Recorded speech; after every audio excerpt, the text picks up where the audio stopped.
ভগবান বলছেন বিষয়াসক্ত লোকের সংসর্গ ত্যাগ, যারা বিষয়ী ব্যক্তি তাদের সঙ্গ ত্যাগ করার কথা বলছে। বিষয়ী ব্যক্তি যারা কি বলবো, সংসারের জড় বস্তুর পিছনে শুধু ছুটে বেড়াচ্ছে, ঈশ্বরকে ভজন করার বা ডাকার তাদের সময় নেই, তারা করে না। হ্যাঁ, সবসময় বিষয় চিন্তা, জড়জাগতিক বিষয় চিন্তা, তাদের সঙ্গ ত্যাগ করতে বলছেন একটুখানি। তাদের সঙ্গ ত্যাগ মানে কি? তাদের কাছ থেকে চলে যাওয়া নয়। হিরণ্যকশিপু আর প্রহ্লাদ, হিরণ্যকশিপু ছিলেন ঘোর বিষয়াসক্ত, আমি আমি আমি সব মানে ঘোর বিষয়ী, আর প্রহ্লাদ ছিলেন ঘোরতর ভক্ত, মানে উনি ছিলেন ঘোরতর বিষয়ী আর ইনি ছিলেন ঘোরতর ভক্ত। দুইজনে তো একই প্রাসাদে বসবাস করতেন। প্রহ্লাদ কি বাবাকে ছেড়ে চলে গিয়েছিলেন? এক প্রাসাদে বসবাস করতেন। সঙ্গ ত্যাগ করার অর্থ হচ্ছে তার কথাগুলো, তার যুক্তিগুলো, তার উপদেশগুলো হৃদয় দিয়ে গ্রহণ না করা, এটাকে বলে সঙ্গ ত্যাগ।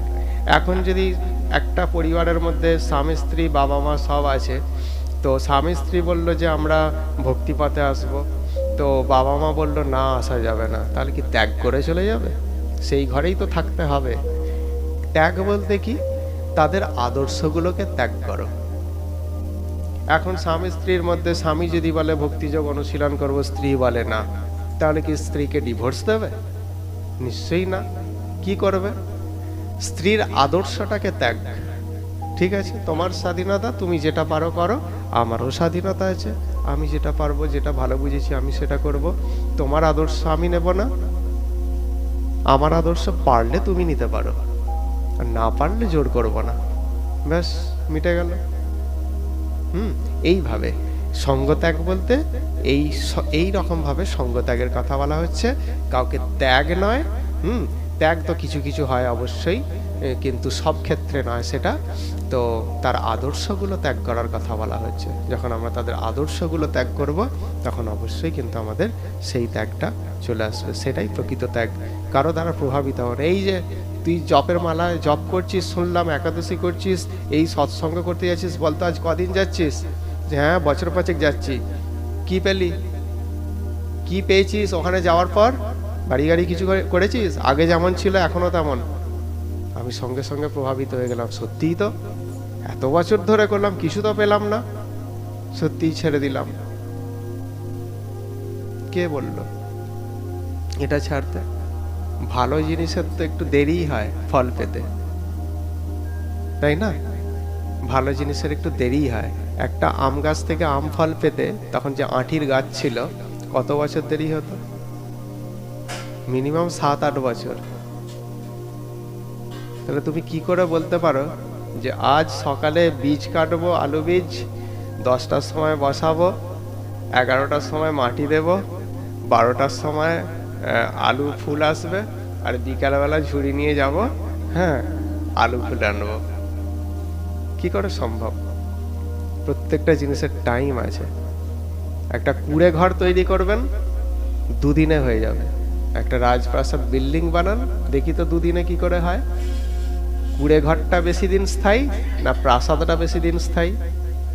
তার যেটা শক্তপোক্ত ফল, যেটা শক্তপোক্ত, সেটা বানাতে বেশি টাইম লাগে।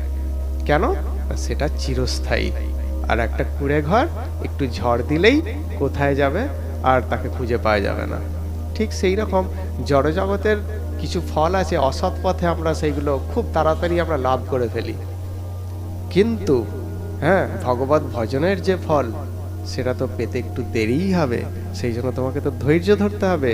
সবরী মাতা তার চরম দৃষ্টান্ত। তিনি কতদিন ধরে যৌবন বয়স থেকে সেই বৃদ্ধ বয়স পর্যন্ত অপেক্ষা করছেন, তবে না রাম এসেছে। আর তুমি কি করে বলতে পারো যে একদিনে সব কিছু হয়ে যাবে? একদমই না। ধৈর্য ধরো, সব পাবে।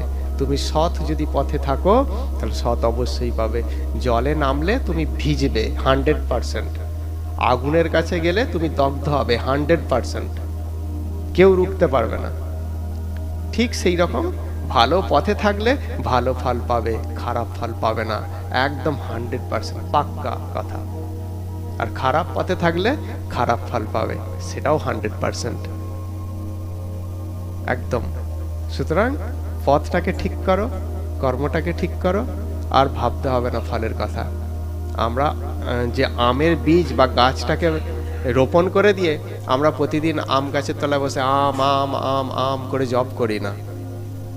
আম গাছটাকে বসিয়ে দিলাম, এবার কাজকর্মে ব্যস্ত হয়ে পড়লাম, হঠাৎ কয়েক বছর পর দেখলাম এরে মুকুল এসছে, নিশ্চয়ই আম হবে, ব্যাস সে তার ঠিক ফল দিয়ে যাবে। তাকে অনেক সময় জলও দিতে হয় না, তাই না?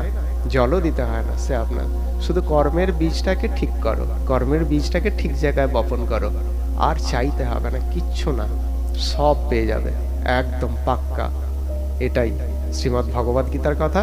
এটা আমার মতো একজন মূর্খ মানুষের কথা নয়, যেটা মেনে নিতে হবে। এটা একদম যিনি পরম জ্ঞানময়, পরম পুরুষোত্তম ভগবান শ্রীহরির মুখনিসৃত বাণী, এর কোনো অন্যথা হবে না।